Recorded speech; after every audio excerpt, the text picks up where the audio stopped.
Rue, start the show! I'm Beatrice, your badass branding strategy girl, and welcome to the Art of Branding Badassery podcast. Rue expects your best branding game. You don't want to miss out on 95% of your audience, do you? And actually, hang on, before you do, can I throw that question back at you? Heck freaking yeah. Today we're talking about something which is increasingly important with where we're at technology-wise, and that's global friendlying your brand. And we're doing this a bit differently with our special guest today. This badass bee started in the website building world at 19 with a space startup. Like, what? Several business failures later, this gal had experience in photography, clubhouse, NFT, and blockchain tech, finance, and art under her belt. Plus, a serious addiction to having a holistic branding approach come out of it. Welcome, Taylor Tudisco. Thank you so much for joining. Of course, thank friggin' you. So, no limits, huh? Where do you want me to start? It's a big one. Once you take off the leash, because this is quite a conversation, right? It's quite a conversation. We can go so many places, there's a lot we can discuss, but I think, funnily enough, one of the biggest things, the first thing I thought of when you put the topic to me was brand values, right? Because I think we all grow up in very different environments and very different places, and our values carry through. Yeah. So when you grow up in this mixed kind of blood, half European, half Australian kind of place of, you get taught these values early on, and then the next thing goes, right, the Australians go, wait, we're going to try and get that out of you because that's not what we want. You know what I mean? Oh my God. So it's a really interesting topic, right? And I think a lot of other Europeans that I meet, talk to, all talk about that honesty factor and that really hardline, respectful, but incredible bluntness that most people don't get. If I treat an Australian the same way that I work with my European pals, heads would spin. It's insane, especially how much, Australia is considered to be such a multicultural country. Like, that's growing up. It's like, everyone would be like, yes, Australia's so multicultural, so multicultural. And then you leave the country and you're like, hang on a second. What? Yes. It is the complete opposite. I know, some heads might roll with with me saying this, but it's true. The mindset, right? Yep. Tall poppy syndrome. Yeah.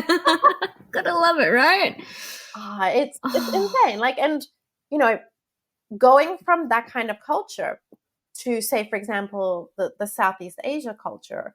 So, I grew up in Australia. I was born and I grew up there. I spent the first 18 years of my life there with that specific culture where, everybody's fostering that same sort of thought. And then you go to Southeast Asia and the mindset's very different. It's entirely around respect, elders, and there's a different hierarchy. What do you think? Absolutely, I'm with you, because everything from how, oh God, again, this is a whole can of worms that I'm not going to open because heads will roll.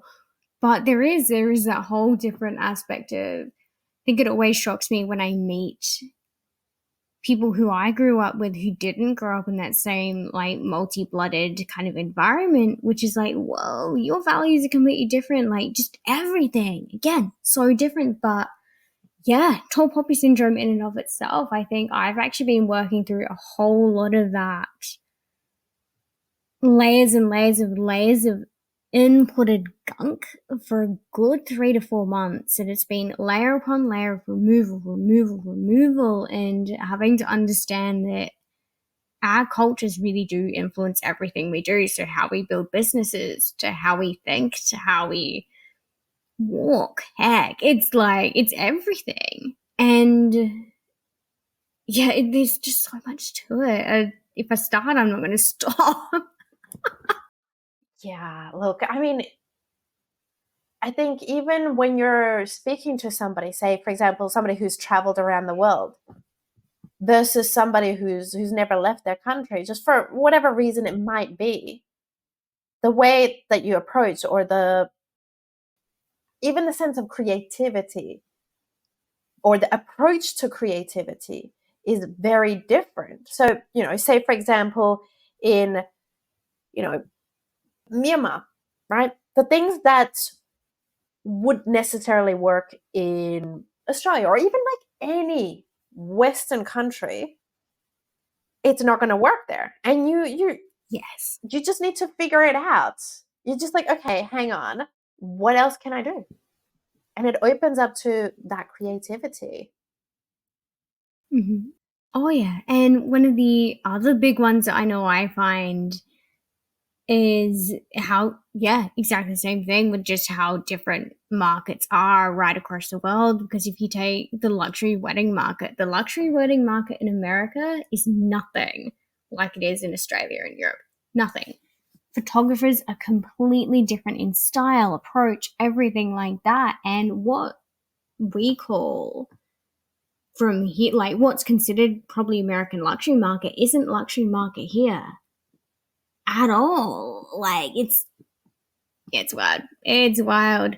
Exactly. But yeah. So that moves on to like, our next topic was, why should people even worry about it? A lot of people are like, well, I'm happy doing what I'm doing, right?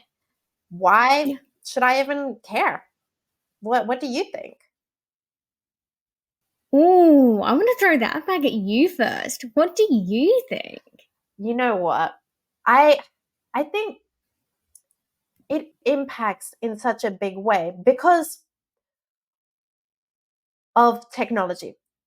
Where we're at, everyone is so connected. You know, think about like on LinkedIn or any social platform. You could be talking to someone in the UK in 1 minute, and in the next minute, somebody in the US or somebody in Australia or somebody in Africa or, Southeast Asia. You need to be able to adapt to be able to capture those markets.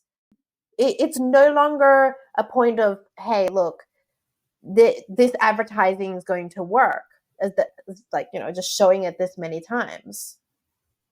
It's gone to a point where backwards, actually, when we used to go to the market and be like, oh, my friend was telling me about that place, or you're having a look at the one where has so many people at that place. Yeah, I definitely feel that, and it's a lot, and it's really quite a difficult question to answer because yes, there's just so much market you can capture. But then you also just got to consider the differences between each market, each culture, each region. Like, take again, I know I use Europe as an example, but I come from this from a historical perspective of like how many different origin points are there from within Europe. What's the thought process up north is completely different to down south. Like, oh gosh, I don't even know how to say once these things without sounding terrible. But there is a very different mentality up north, which if you are not in tune to how they just speak, how what their values are, you could actually take that as an affront. I know I've talked to Swedes, to Finns, to Norwegians, and in a place of being really sensitive about, again, that whole poppy syndrome aspect, I was quite taken aback and actually like, holy shit, they hate me kind of thing. That isn't the case. That's just the way, people are. And again, down south, like I was saying earlier, right? If I was talking to an Australian the way that I talk with a fellow European or how I talk with Aaron, a copywriter, and everything like that, they would rather be quite affronted by it. So you do have to adapt because every culture is different. And I think in a way we all have to meet. I don't want to say we all have to meet halfway. That's not what I want to say at all because there is something really magical about culture. There's something so significant, and I don't have quite the word to describe it, but there is that tangibility, would you say, potentially about culture. And this conversation is about globalizing culture, isn't about getting rid of culture or getting rid of history. It's about just the awareness. Like, again, if you're talking to someone from Northern Europe who's is very blunt, honest, and hard line, they're not. You got to be aware of the fact that it isn't a personal affront on you, even though your culture or your upbringing will actually tell you otherwise. So, yeah, that's probably where it hits me the most in terms of why you got to be aware of it, just because it's everywhere and influences, again, everything we do. So, what's the craziest difference you've seen so far? Easiest one, again, comes back to that values perspective. And I know I keep harboring on about it, but it's definitely the biggest one and the one that always stands out. Because, funnily enough, one of my clients was working with our copywriter, and she was like, oh my gosh, like she was quite terrified by it. And I had to have this whole conversation of, no, it's not anything. It's just culture. It's just how we work. And she even got terrified about how we spoke to each other with that real blunt honesty. And yeah, and it's productive though. That's the thing, right? Whereas we could beat around the bush for hours and hours and hours on end, not getting anywhere. So it's probably one of them. I think in terms of culture, we're talking here, yeah? Or are you talking anything? Culture, the way people, the way people even are. So, Yeah. even here, right, in Southeast Asia, one of the biggest things you need to learn real fast if you're going to be working and managing people here in Southeast Asia is if you give an instruction for a lot of the part, like, obviously people that like locals that have traveled overseas, they're not going to have that issue as much, right? But a lot of them, they're going to be like, yes, yes. But you look into their eyes and they did not understand what you just said. And newbies that come to Southeast Asia, they're going to be like, come to them like, a day or two later. Oh, how's it going with that project? Oh, yeah, like I didn't do Oh, anything. And you're wow. like, you didn't say that you didn't understand it. So I make a point. I'm like, I don't care how many times you need to ask me. You need to tell me if you don't understand, because I will be more annoyed if you don't tell me, right? And I like it's a lot in checking. Say, for example, if it's face to face, which there's still a lot of business in that side, right? You're checking their body language, and yes, that's another thing that is internationally very different. The Asian style. This is like the Western side in certain countries, which is like close in your face, and even the space, people's version of like how much space they need is very different. Yeah. And even like, funnily enough, even you and I sitting here talking, it's like my hands are going wild. And you're very much more that still. And one, again, going back to cultural differences, one of the big things that always stood out to me was I did a Japanese exam, probably uni years, and I actually got berated for using my hands. And I was shocked that I was told and had deducted points here. Deducted points on this exam because I was using my hands. And I'm like, I've never not once in my life used my hands. Like it just is, right? It's just who I am, what I do, whatever. So it was quite an astounding moment of, oh my gosh, it is. I think that was probably one of the biggest moments of, wow, that has probably ever hit me as, again, culturally different. And then seeing what some of my friends ate for dinner was quite a moment. When you used to big bowls of pasta and really nicely made home cooked meals, it's a little bit shocking sometimes to see some of the things that come out of kitchens. That's You know, fine. meatballs, they're fine. Like, they're totally fine. Yeah. Oh, yeah. Done correctly, but some of them I was really quite astounded by. That is a story for another day. But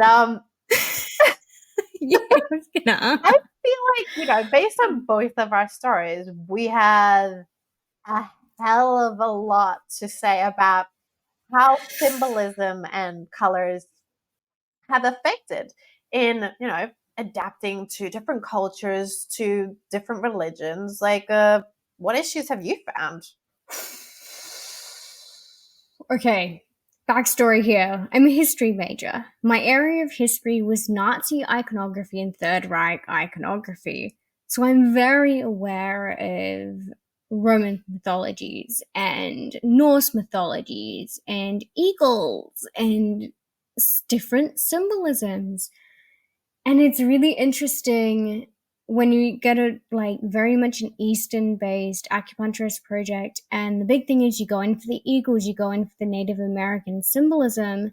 I created this lovely logo and I looked at it and went, oh my gosh, it looks like the Third Reich eagle.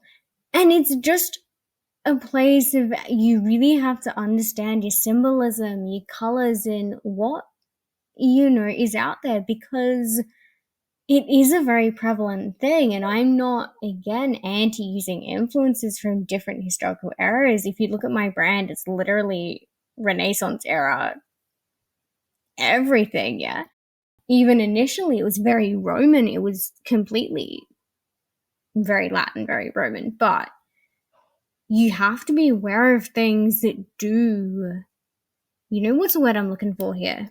Are wrong. Let's just go with Yeah. that. With things that are wrong. You can't use, I'm sorry, Third Reich iconography. No, it's a no. It's just a big no. So you do have to be aware enough that, okay, this is offensive.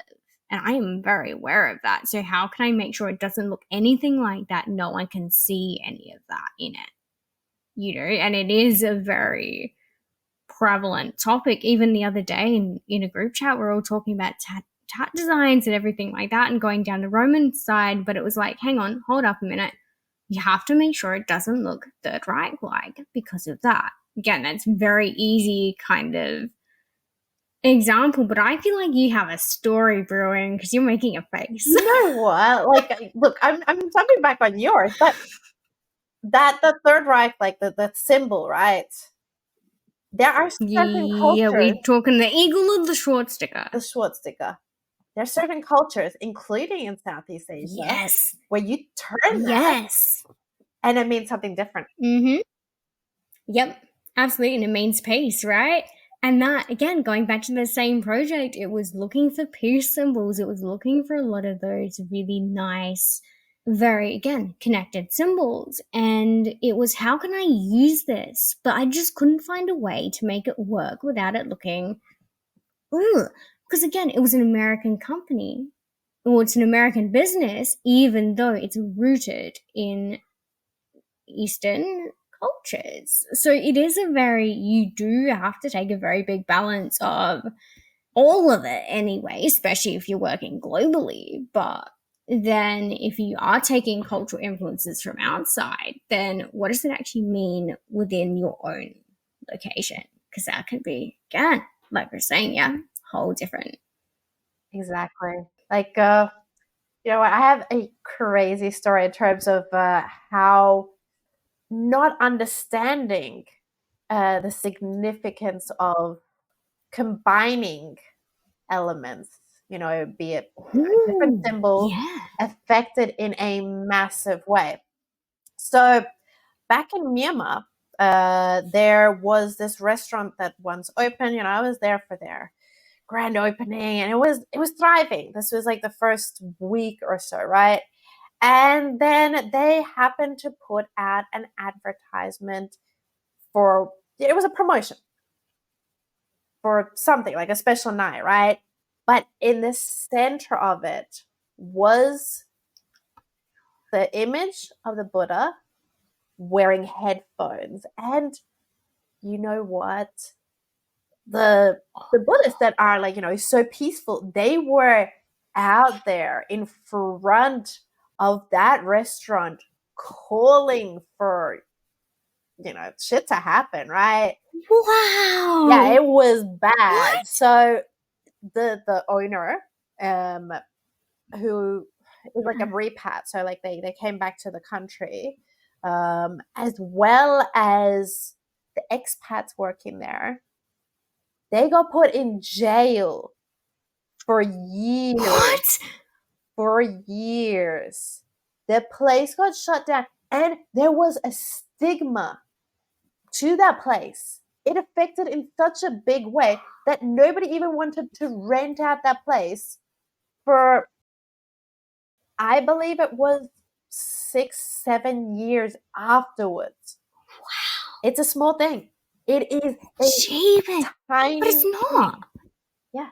Yeah. But it isn't small at all. It isn't small at all. Again, when you're talking about people who are so passionate about their culture, and this goes for anyone or country or anything like that, it isn't small. None of this is small at all. And it's, But if you're approaching it, people go, I'm going to bring up one of the really wild ones of like, it actually hurts me even to say, but like, I can't even say it. It's not even coming out of my mouth. But, again, people take things like, it isn't, it isn't actually leaving my mouth. But things like, pineapple on pizza. Shit, said it. But it's like, are we not going to be friends anymore? I kind of like pineapple on it's pizza. culturally not okay. I'm sorry, you cannot do that. No, yeah. You're like, I'm We'll no come back to longer that friends later. with you. But like, it's not even something, it just, yes, people get a kick out of making the joke of it, but it's like, no, it's a no, like, it's a, you do not do that. There are certain types of pasta you can't use with certain sauces.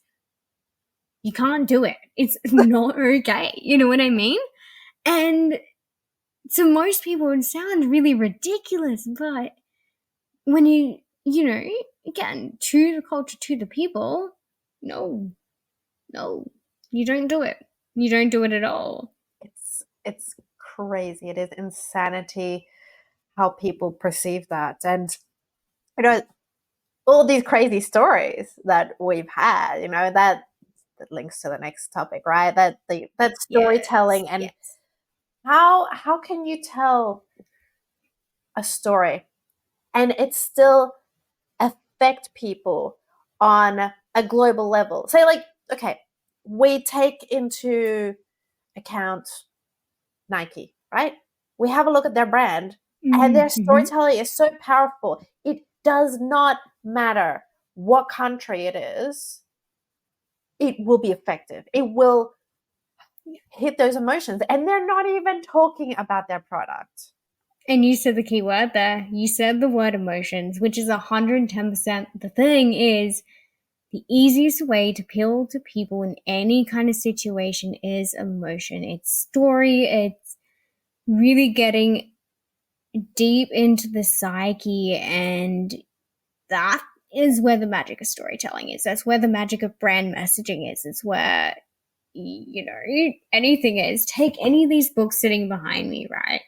They all play on emotions to some degree. It's why, these guys, Pratchett, Gaiman, can be read right across the world, right? Versus it being a very,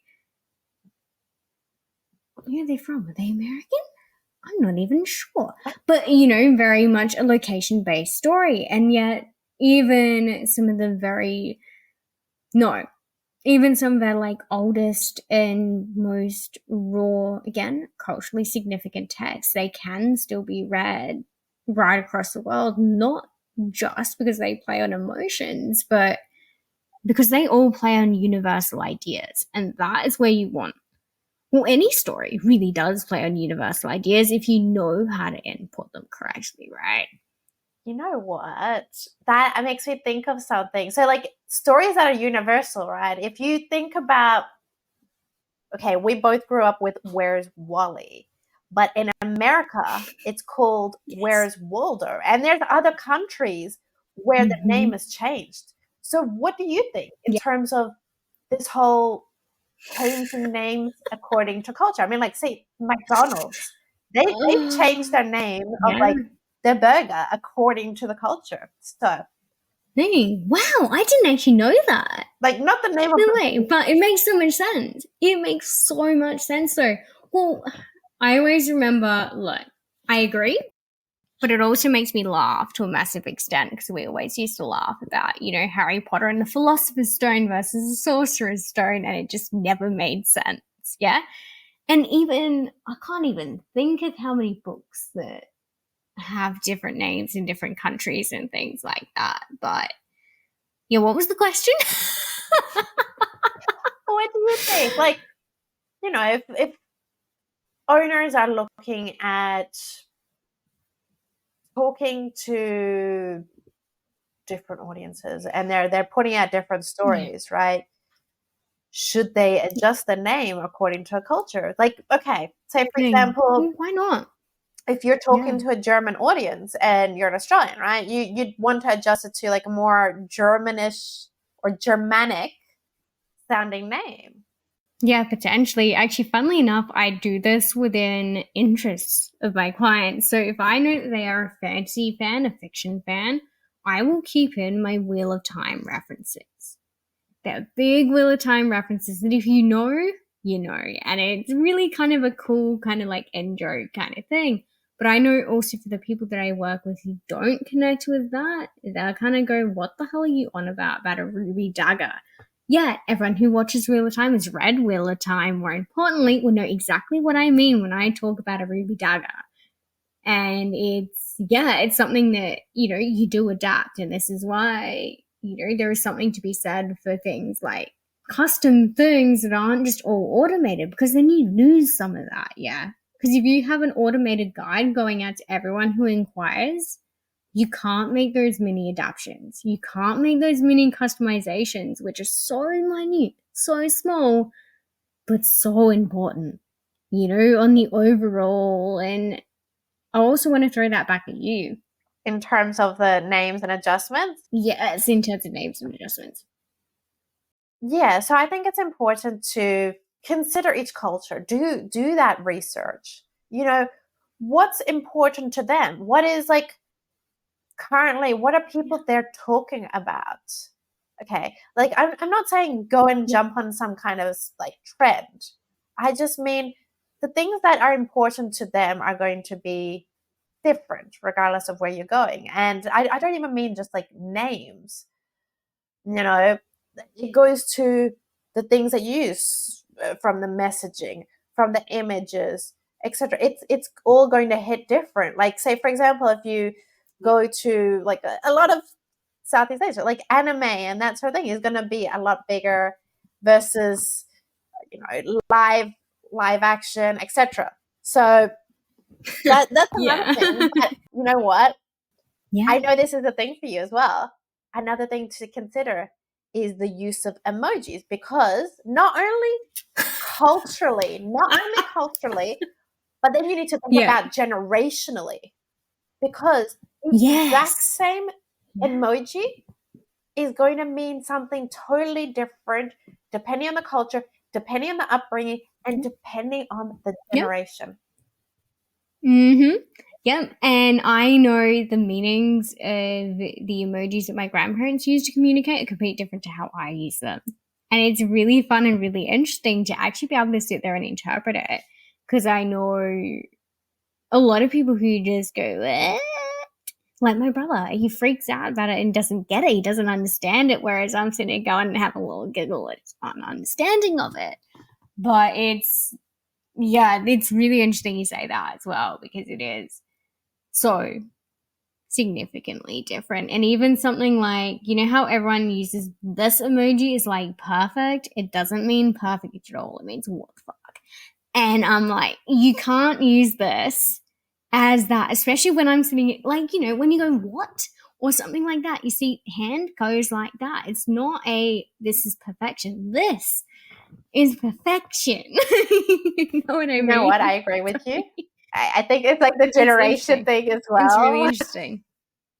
Yeah, yeah, possibly. And maybe, well, not, maybe I'm just behind. Because again, being from an immigrated back, actually, it's something else really interesting because we live in a such post-war economic, no, not economic shift, sorry, cultural shift almost, because a lot of migration happened post-war, where a lot of us who grew up, again, split generationally. Wow, words are really happening for me today.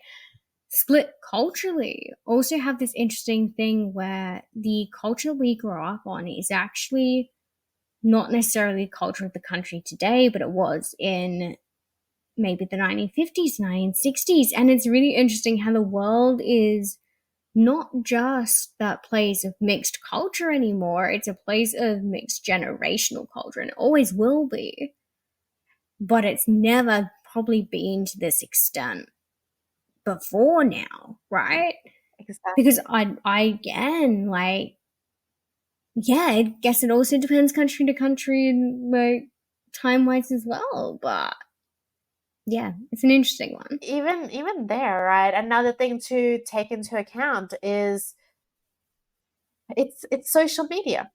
So you wherever you go, you can't just assume everybody's on Facebook or everybody's using Instagram. Say, in Southeast Asia, even in Thailand, it's different from Myanmar. Like in Thailand, people use Line to communicate. They'll come up to you and they'll be like, "Oh, what's your line?" And being as multicultural as we are, I have like every single app Yes. one can have. Yep. Yep. And it's really funny you say that because I actually came across an app the other day that I'd never heard of. And it was in the case of like, they're actually bringing in that blockchain tech kind of stuff. I don't want to go into it because it was a whole lot of tech. But it was really interesting about the fact of, unless, again, it's a very much Asian based company that's spread through, again, the Asian region. Wow, Asian regions. And to really, it was really interesting to see how it all works from the outside, but it's a bloody good piece of tech. It's a really cool kind of piece of tech, which makes so much sense and hopefully streamlines all that you got going on with time. But yeah, it was really interesting to kind of come across that and go, wait, the way they and this area of the world is communicating is completely different to, what we're perceiving over here. And yeah, you got to tap into them. If you want, again, if you're going for that market, you have to find a way to tap into it and you have to get in there. You can't expect them to come to you. Exactly. So find out what platform, like what social media are they using? Yeah. What Yeah. messaging platform are they using? Because they're two very different things, right? Take Mm-hmm. those two apps Oh, yeah. for wherever you're going to do. And out of curiosity, I mean, what's the latest in Australia? Is it WhatsApp? Is it like what are you guys using? Everything. Okay. I don't friggin' know. You know what? I'm more confused, but then again, I come from the business world where it's all about, again, adapting to your people. So I'm like, I connect with my Brits over in LinkedIn. I probably connect with most of my US peeps on IG. And, I'm tapping into that, again, that Eastern market a little bit more as we speak, but I don't know where to even begin to, approach that without having to jump on another platform. Like, I can't do another platform. But yeah, I don't actually know what's all the rage currently in Australia. I get that information from my brother when I ask him at random of like, I thought Snapchat died 10 years ago. Turns out it didn't. Oh no. No, it didn't die. It's still It's around. back. It's I back. still have one person that's messaging me on Snapchat. I'm like, I'm just opening up this app just for you. Right? Literally though, it's And but yeah, so I couldn't even tell you. we could even take this on a micro level, right? It's not even if you're thinking, okay, I'm gonna like speak to people in a different country. It's even something that you need to consider regionally. Oh yeah. It's Yep. it's massive. Like just Yep. from one part of one country to another part. I mean, I'm sure you have like some crazy stories from that as well. Oh, I don't think I've actually got any big crazy stories, but it's really interesting the way that business is actually approached in the Australian regions and countries, Central Australia compared to like City Australia, even here in like, midline, the middle of the country versus the east and the west coast is completely different. You know what I mean? Like just the attitudes towards life, business, everything like that. It's completely, again, let's not go there, but yeah. And I think the bigger one actually is probably generationally. Again, like there's what, 5 or so years separating myself from my younger sibling. And it's just the difference between what we use and what we don't use, how we communicate, how we don't communicate is, it's so different that, again, you really do have to be aware of all the specific little things. And yes, I know even for myself, when we're talking brand strat, I'm one of those people like demographics aren't so important, but only to an extent. Yeah. Just because your demographics aren't as important, it doesn't mean they're not important at all. Yeah. And that's the thing. Like, a big part of how I approach, when I do brand strategies is to look at the current market landscape. So what is going on politically, Yeah. culturally? What are people talking about? What's trending? All of these things are going to affect the business. Even if you go and take a brick and mortar business, right? And I see this happen a lot. Okay. Now, like I know like the both of us are just focused on online businesses, but for brick and mortar, for hospitality, like and a big part of my background is in hotel management and F&B and that sort of thing. And most people won't take into consideration the location before they start their business. And Oh my God. I know. that's the biggest thing. I know. And hey, I did it. I'm not going to lie. I did it straight off the bat in the photography world. The things that I was offering, you can't do here. You cannot do them. You could probably do them on East Coast Australia easily, happily, because of the attitudes of the people. But here, no one wanted to hear boo about it, And it was me beating my head against the wall about why would my business not work. It was literally because, like you were saying in the intro in the beginning, it's because I didn't have the strategy or didn't have the awareness of the location that I was in as to what my market needed or wanted. So of course I wasn't attracting anyone. Of course I wasn't getting to anyone. It didn't matter what I did or how much I showed up online. There was that tiny little crucial part that meant everything, And I know we were talking actually earlier about packaging as well and just how packaging works and how packaging from a design perspective Yeah. comes into it. And it's a really interesting kind of thing. It's why I love designing packaging. Like I love designing packaging because there is something so magical about, really, yeah, doing it and bringing in those. Don't even know quite how to talk about it because there is just something so tangible about working, again, packaging when it comes to visual design and, cross regional, cross country, cross everything like that. And yeah, it's magic, pure magic. It's seriously important. So there's one question that I ask everyone that comes on the art of Yeah. branding. And that question is, what's the biggest societal norm that you want to push back on and teach others about in general? Like I'm opening the floodgates. There are a lot. There are a Just lot. one, this one. And I think, far out. Can I pick two? Oh, okay. Sorry. I think the first thing that actually comes to mind is this idea of, again, I brought it up and up and again, right throughout the conversation, but the idea of the tall poppy syndrome is a big thing, again, over here, which is this idea of you have to small yourself because you can't share your accomplishments, you can't share your wins, you can't share your big energy because you just got to be like everyone else and you got to, PD yourself down. And as someone who has spent years petering herself down to the extent that even now I still unconsciously react to things, and I deliberately here use the term react. And yeah, you react to things in this certain way that pushes against what you actually want. And my big thing is I want to ask people their biggest wins recently, and that, what's gone really well this week, but then also what's gone really not so well this week. So that, we do break down that barrier of I can't talk about it, and I can't share because it's an epidemic and a bloody half. It's not something that, we should be living by. And it's just so deeply stemmed into our beliefs and our way of life that until you really notice it, until you really probably get outside as well, you probably noticed. You see it, yeah? Yeah. Yeah. Well, thank you.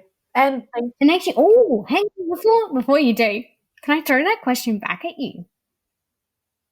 Sure. So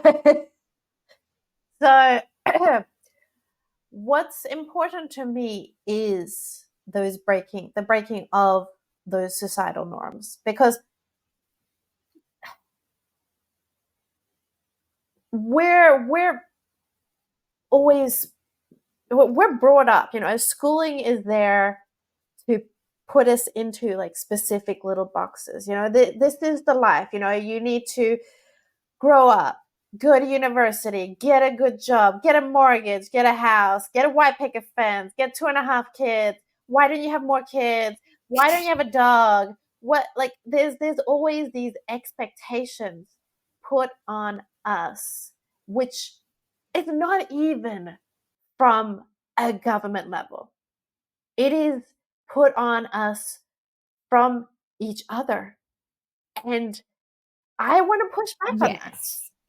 So that's why I asked that question to everybody, because I think that we should talk about that more. And that is why I do what I do with Badassery, because I want to pull out that differentiation, that real differentiation, past that, like, oh, I need to do, like, they're doing that, so I should do that.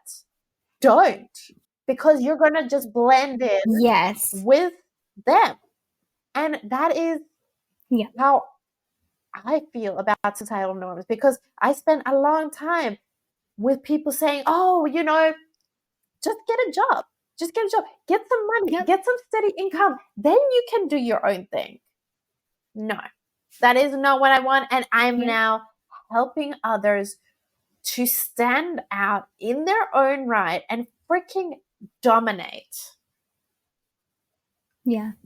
Well, thank you for that little, like, I love it, event there. And Taylor, how can people reach you? How can they reach me? Where all the links go on this thing? No, I'm kidding.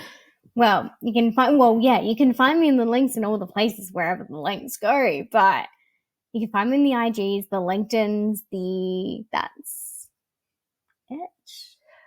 Okay. I think. Yep. Is that where you can find me? I don't even know. What's your IG? What's your name on IG? We were talking about before. There is too much. Taylor Tudisco. Okay. And you're on LinkedIn as well, same name? And yep. Hell yeah. Taylor Tudisco, yep, we do. So again, those details will also be in the episode description. And drop any questions you'd like answered about the show in the comments. And of course, stay badass.